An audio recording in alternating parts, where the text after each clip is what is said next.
Welcome back to our weird and wonderful channel. Today we're talking about the Swinging Sixties. Kind of like London's Summer of Love, except instead of people saying, "That's far out, man," it was more like, "Oh, groovy, baby." Oh god, they started early today apparently. But yeah, the Swinging Sixties, rock and roll, and two other things that aren't very ad friendly, so I'm not going to say them, but you know what they are. One rhymes with decks and one rhymes with plugs.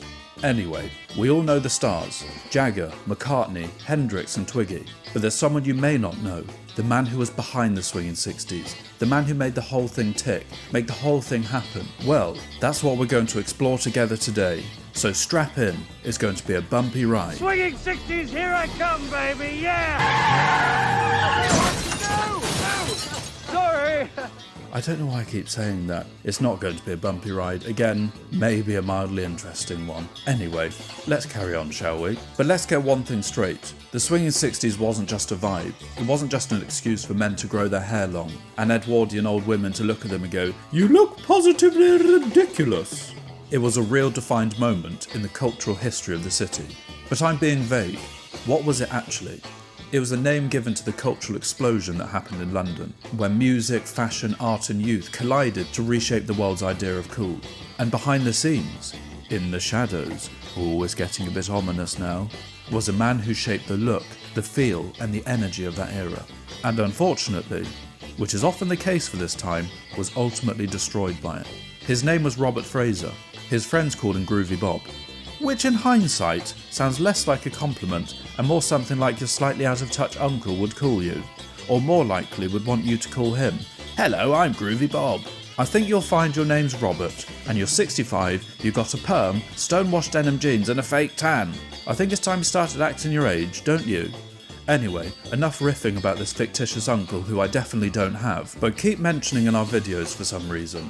Anyway, moving on. Fraser wasn't famous in the traditional sense. He didn't sing or paint or act, or whatever it is you were meant to do to be famous in those days. But his influence ran through every corner of London's cultural revolution.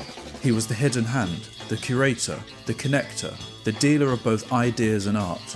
His Mayfair apartment became a legendary hangout, a creative crossroads for the counterculture. A nice bit of alliteration then, if I say so myself.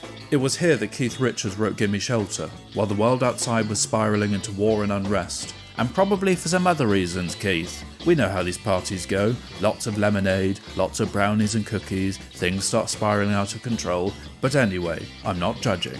But let's not beat around the bush. Oh, why not? It sounds like a bit of fun. No. Fraser's path wasn't a classic rags to riches narrative. It was more of a case of trust fund to tastemaker. He was born into wealth in 1937. His father was a knight of the realm for goodness sake, Sir Lionel Fraser, a self-made millionaire and chairman of the Merchant Bank, Herbert Wagg, and a trustee of the Tate Gallery. So to put it mildly, Fraser wasn't exactly born into hardship, now was he? Naturally, he was sent to Eton, Britain's most elite boys' school, and from there studied at Oxford. The expectation was that he'd go into banking or politics or something befitting his class. But Robert, well, he had other ideas. After university, Fraser spent time in the United States, where he was introduced to the emerging pop and contemporary art scenes. He visited galleries in New York and Los Angeles, and was drawn to the energy and experimentation of American artists. Don't mind me, just breaking the fourth wall for a minute. We actually did a very interesting video on this exciting American art scene of the mid-century. We'll leave the link in the comments so you can check it out for yourself. It's not a virus, I promise. Check it out. Anyway, back to the video. Yes, thank you for that interruption. Anyway, I'm just talking to myself at this point. Right. Back in Britain, the art world still clung on to old values and it was a bit academic. It was grey and slow moving and frankly, a bit boring, and Fraser wanted to change that. So in 1962, with his father's blessing, because let's face it, even rebels need a solid financial backing, and with this considerable backing, Fraser opened the Robert Fraser Gallery at 69 Duke Street, just off Grosvenor Square.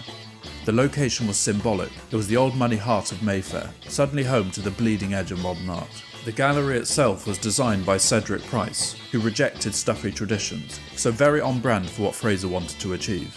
But it wasn't just a room. It was a portal to another world, an experience of a new reality.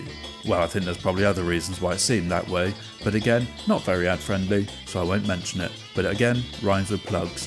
Fraser quickly built a reputation as a dealer with taste, daring and charisma. He introduced the world to people like Peter Blake and Bridget Riley and Andy Warhol, and many more. He sold works by René Magritte and Jean Dubuffet and Balthus, artists more commonly seen in the salons of Paris or the lofts of New York. He treated British and American artists as equals, even collaborators, because to put it mildly, the tables had kind of turned in favour of the Americans by the post-war. Not that I'm bitter at all.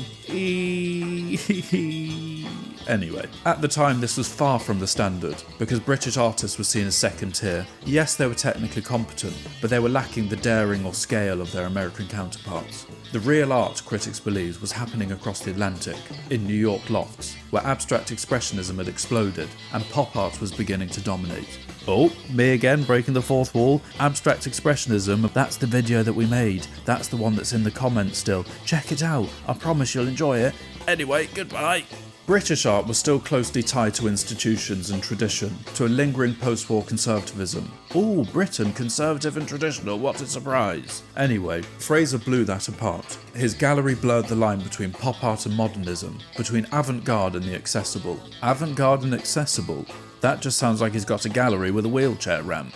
But he wasn't just selling art, that would be too obvious. He was selling a lifestyle. Everyone who mattered passed through the doors of the Robert Fraser Gallery, and everyone who didn't wanted to. Royalty, rock stars, journalists, poets, collectors, socialites, you name it, they were all there. The gallery became a cultural laboratory, where visual art fused with music, fashion, and the word that rhymes with plugs, I'm just going to say it, drugs, to form something entirely new. But that was just part of the picture, because when the gallery closed for the evening, the real scene moved upstairs. Oh, sounds a little naughty. May I partake? Fraser's flat at 23 Mount Street, directly above Scott's Restaurant. Yes, that Scott's Restaurant, where these days oligarchs cry into their oysters, became one of the most iconic pads in London. Barry Miles, the chronicler of London's counterculture, said so it must be true. But he did have good reason for making this statement. People like Mick Jagger and Paul McCartney went to these parties, and lots of other famous people who I'm not going to list, but I'm going to put up on the screen now. Just imagine them all having a lovely time together. You get the idea. And so did William Burroughs, the American author of Naked Lunch, and a founding father of the Beat generation, who often sat in the corner. Not because he'd been naughty. We've told you, William, you're not allowed to have crisps in the parlour suite. We've said this 3 times now. Get to the corner. No, it wasn't like that. He was silently observing the chaos through a haze of opium and suspicion. But Fraser's parties weren't about excess for the sake of it. They were about alchemy. Conversations sparked ideas. People collided and created. The cultural elite came to his flat, not just to get high, although that was jolly good fun, but to plug into a world where the next big thing was always just around the corner. But Fraser wasn't just a rich idiot who threw parties, he also made history. When the Beatles were working on Sgt. Pepper's, it was Fraser who introduced them to Peter Blake. More than that, he reshaped the project. Originally for the cover, the band had planned a simpler concept, perhaps an old-time bandstand, maybe even a photo of themselves in Edwardian dress. But Fraser helped steer the idea towards something much more radical, a crowded tableau of cultural figures, saints, sinners and stars. He helped curate the collage, connected the band with artists, and pushed them to make something that fused pop culture with fine art and tradition.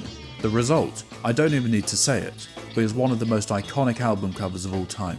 A Technicolor daydream, a cultural landmark, and Fraser's fingerprints were all over it.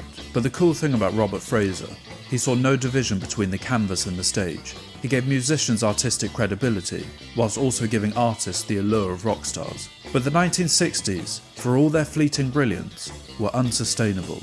And in 1967, the dream came crashing down for Fraser. In February, police raided Redlands, Keith Richards' country house, during a party. Fraser, Richards and Mick Jagger were arrested for drug possession.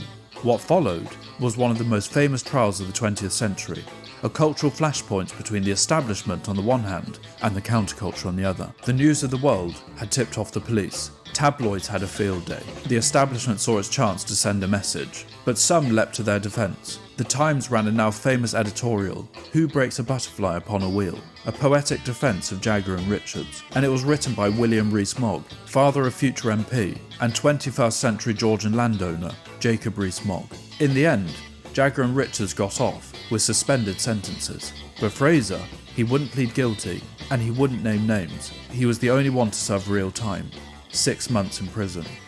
But to keep his spirits up, Mick and Keith wrote to him in jail, promising wild nights and good times when he got out. But when Fraser was released, the calls were far and few in between. The party had moved on, and Fraser, once the most connected man in London, found himself now on the outside, metaphorically speaking as well as outside of prison.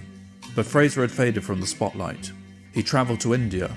Oh, what an original thing to do for a rich person in the 1960s, searching for something deeper. But the world he helped build had already passed him by. Back in London, heroin crept into the void. Throughout the 1970s, Fraser became more reclusive. The gallery closed and the parties stopped. He became a ghost in the very scene he'd once shaped. Sort of like a cautionary tale written in designer suits and empty champagne bottles. But as a new decade dawned, Fraser made somewhat of a comeback and opened a new gallery, promoting cutting-edge artists like Keith Haring and Jean-Michel Basquiat, but failed to replicate the buzz he once did. And sadly, as it seemed he'd turned a corner, a new crisis emerged. AIDS began to tear through creative communities, taking artists and writers and designers, people who had shaped the culture but lived in the margins of healthcare and also political concern. And Fraser became one of the first high-profile casualties in Britain. He died in 1986, aged just 49. His death was one of the first major British cultural figures to be linked publicly to AIDS, a moment that began to shift public perception of the disease in the UK.